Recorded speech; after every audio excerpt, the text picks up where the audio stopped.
नवरात्रि के तीसरे दिन की देवी कुष्मांडा चंद्रघंटा माता है।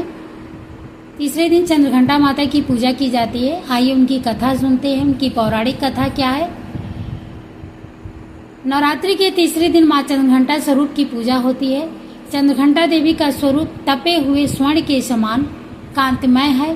चेहरा शांत और सौम्य है और मुख पर सूर्यमंडल की आभा छिटक रही होती है। माता के सिर पर अर्ध चंद्रमा मंदिर के घंटे के आकार में सुशोभित हो रहा है, जिसके कारण देवी का नाम चंद्रघंटा हो गया। अपने इस रूप से माता देवगढ़ संतों और भक्तजन के मन को संतोष और प्रसन्न प्रदान करती हैं।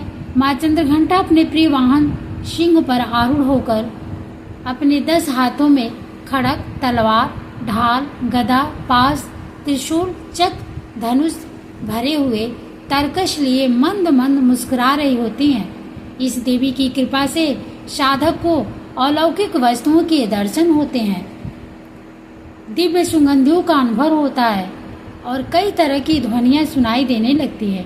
इन क्षणों में साधक को बहुत सावधान रहना चाहिए।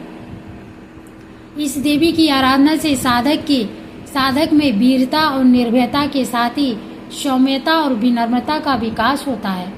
इसलिए हमें चाहिए कि मन, वचन और कर्म के साथ ही काया को विहित विधि विधान के अनुसार परिशुद्ध पवित्र करके चंद्रघंटा के शरणागत होकर उनकी उपासना आराधना करना चाहिए। इससे सारे कष्टों से मुक्त होकर सहज ही परम पद के अधिकारी बन सकते हैं। यह देवी कल्याणकारी है। माँ चंद्रघंटा की पूजा करने से जातक के सभी पाप नष्ट हो जाते हैं और जन्म जन्म के डर समाप्त हो जाता है और जातक निर्भय बन जाता है। देवताओं और असुरों के बीच लंबे समय तक युद्ध चला। असुरों का स्वामी महिषासुर था और देवताओं के इंद्र। महिषासुर ने देवताओं पर विजय प्राप्त कर इंद्र का सिंहासन हासिल कर लिया और स्वर्ग लोक पर राज करने लगा। इसे देखकर सभी देवतागण परेशान हो गए और इस समस्या से निकलने का उपाय जानने के लिए त्रिदेव ब्रह्मा, विष्णु और महेश के पास गए। देवताओं ने बताया कि महिषासुर ने इंद्र, चंद्र, सूर्य, आर्य और अन्य देवताओं के सभी अधिकार छीन लिए हैं और उन्हें बंधक बनाकर स्वयं स्वर्ग लोक का राजा बन गया है। देवताओं ने बताया कि महिषासुर ने अत्याचार के कारण अब देवता पृथ्वी पर विचरण कर रहे हैं और स्वर्ग में उनके लिए स्थान नहीं है। यह सुनकर ब्रह्मा, विष्णु और भगवान शंकर को अत्यधिक क्रोध आया। क्रोध के कारण तीनों के मुख से ऊर्जा उत्पन्न हुई। देवगणों के शरीर से निकली ऊर्जा भी उस ऊर्जा से जाकर मिल गई। यह 10 दिशाओं में व्याप्त होने लगी। तभी वहाँ एक देवी का अवतरण हुआ। भगवान शंकर ने देवी को त्रिशूल और भगवान विष्णु ने चक्र प्रदान किया। इसी प्रकार अन्य देवी देवताओं ने भी माता के हाथों में अस्त्र शस्त्र सजा दिए।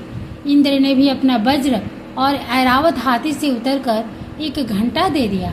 सूर्य ने अपना तेज और तलवार दिया और सवारी के लिए शेर दिया। देवी अब महिषासुर से युद्ध करने के लिए पूरी तरह से तैयार थी।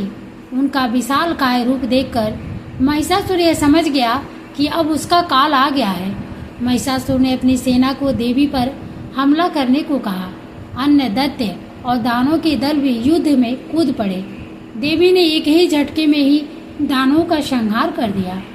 इस युद्ध में महिषासुर तो मारा ही गया, साथ में अन्य बड़े दानव और राक्षसों का संहार माँ ने कर दिया। इस तरह माँ ने सभी देवताओं को असुरों से अभय दान दिलाया। नवरात्रि के तीसरे दिन माँ चंद्रघंटा की पूजा होती है। यह शुक्र ग्रह की देवी मानी जाती हैं। नवरात्रि के तीसरे दिन माँ चंद्रघंटा की पूजा अर्चना करने वाले जातकों की जन्म पत्री में शुक्र दोष समाप्त होता है। दोस्तों, ये चंद्रघंटा माता की कथा थी। आप जरूर सुनिएगा। वीडियो अगर अच्छी लगे तो लाइक जरूर करें, दूसरों को भी शेयर करें। धन्यवाद।